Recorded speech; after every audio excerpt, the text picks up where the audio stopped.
I'm Asha, and yes, she's got spirits. And if you're here, chances are you've got spirits too. Each week, we dive into true hauntings, real Canadian history, and the stories that refuse to stay buried. So dim the lights and let's get into it. Cheers! If you've ever been to Victoria, British Columbia, you've probably seen it. A massive stone mansion sitting high on a hill, overlooking the city like it's watching everything below. It doesn't look like it belongs in Canada. It looks like something from Scotland or a Gothic novel. That building is Craigdarroch Castle. And tonight, I'll tell you its story. Not just the ghost story, the whole story. Because sometimes what makes a place haunted isn't just what people claim to see. It's what the walls have lived through. Craigdarroch Castle was commissioned in the late 1800s by Robert Dunsmuir, a coal baron and one of the wealthiest men in British Columbia at the time. He had money, power, influence, and like many powerful men of his era, he wanted something permanent. Something that would say, I was here. So he built a castle, 40,000 square feet, 4 stories, turrets, stained glass, hand-carved wood, imported materials, no expense spared. But here's the part that always gives me chills. Robert Dunsmuir died in 1889, before construction was even finished. He never lived inside the castle he built to define his legacy. Imagine pouring your fortune into something to outlive you, and then never stepping foot inside it. After Robert's death, his widow Joan and their children moved into Craigdarroch. From the outside, it looked like a fairy tale estate. From the inside, it was peaceful. Historical records suggest tension among the family members, particularly over inheritance and control of the fortune. There were disputes, estrangements, and over time, the home that was meant to symbolize legacy began to feel isolating. Some of the Dunsmuir children later died inside the house. Others moved away. Eventually, the family left, and the castle was sold. But it didn't rest. It changed roles, and each new chapter added something to its atmosphere. During World War I, Craigdarroch Castle became a military hospital. Pause for a moment and picture that. This ornate mansion, chandeliers, carved staircases, stained glass windows, suddenly filled with wounded soldiers. Pain, recovery, grief, anxiety. Imagine the echoes, the long nights, the quiet suffering. Even if you don't believe buildings hold energy, places like that absorb something. They always do. After the war, the building became a college, then a conservatory of music, classrooms where once there had been bedrooms, students where once there had been servants. Layer upon layer of human emotion. Over a century of life inside one stone shell. And eventually, it became what is today a historic site, a museum, a tourist attraction, and depending on who you ask, a haunted one. What fascinates me about Craigdarroch isn't flashy paranormal claims. It's the consistency of the subtle ones. Staff and visitors over decades have reported similar experiences. Not dramatic, not theatrical, quiet. Footsteps when no one else is there. Doors locking or unlocking on their own. Lights flickering in empty rooms, cold drafts in areas with no open windows. And then there's the tower. The part almost everyone talks about.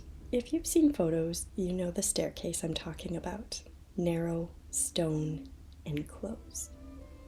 It spirals upwards towards the highest turret of the castle. When you climb it, your footsteps echo. You're aware of every sound you make. And that's when it starts. Visitors have described the same sensation independently. The feeling of someone walking directly behind them. Not a vague sense, not imagination, but precise, step for step. If they pause, the steps behind them stop. If they continue, the presence continues. And when they turn around, nothing. Just empty stone steps spiraling down, 1 or 2 stories below. And yet, the feeling doesn't go away. That's the detail that unsettles me. It lingers. Another recurring story involves sightings of a woman dressed in dark clothing. She's reportedly been seen standing in upper windows, watching, still, not waving, not moving, just there. Some believe she resembles Joan Dunsmuir. Others say the figure doesn't match any historical photographs. And here's what makes this interesting. The castle does not aggressively market itself as haunted. There's no haunted house gimmick, no theatrical jump scares.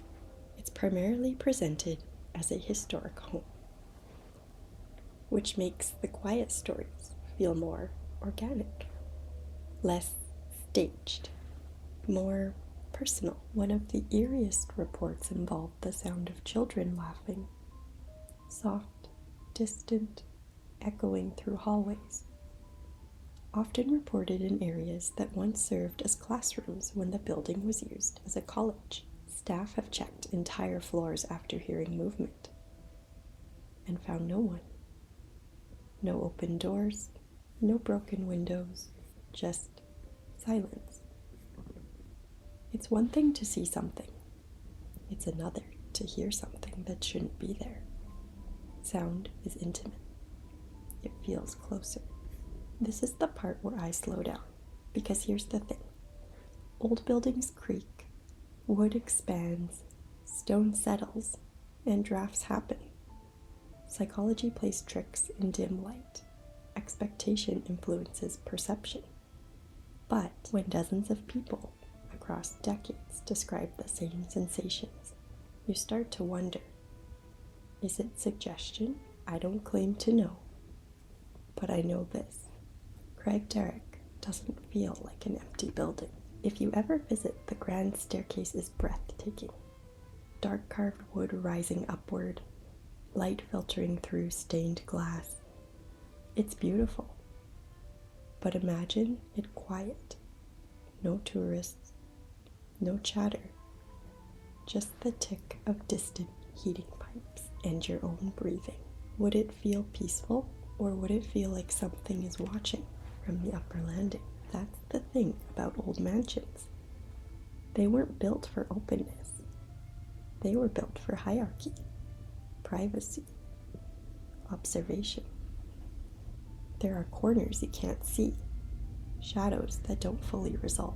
I sometimes think about Robert Dunsmuir, a man who wanted permanence, who poured wealth into stone and timber, and died before enjoying it. Did the castle fulfill its purpose? It stands, it's admired, it's photographed, but it's also whispered about, remembered not just as architecture, but as atmosphere. Maybe that's legacy too. If you ever go to Victoria and climb that hill, take your time, walk slowly, and listen. When you reach the tower staircase, climb halfway, pause, see how it feels. And if you feel something behind you, don't panic, just breathe. And maybe don't look too quickly, because sometimes the power of a place isn't in what you see, it's in what you feel. And Craigdarroch Castle? it feels like it remembers everything. If you've enjoyed tonight's story, next week we're heading to a remote Canadian lighthouse where the keeper was found dead, and the light reportedly continued turning on by itself. Until then, sleep well, my friends, and maybe leave a light on. Cheers!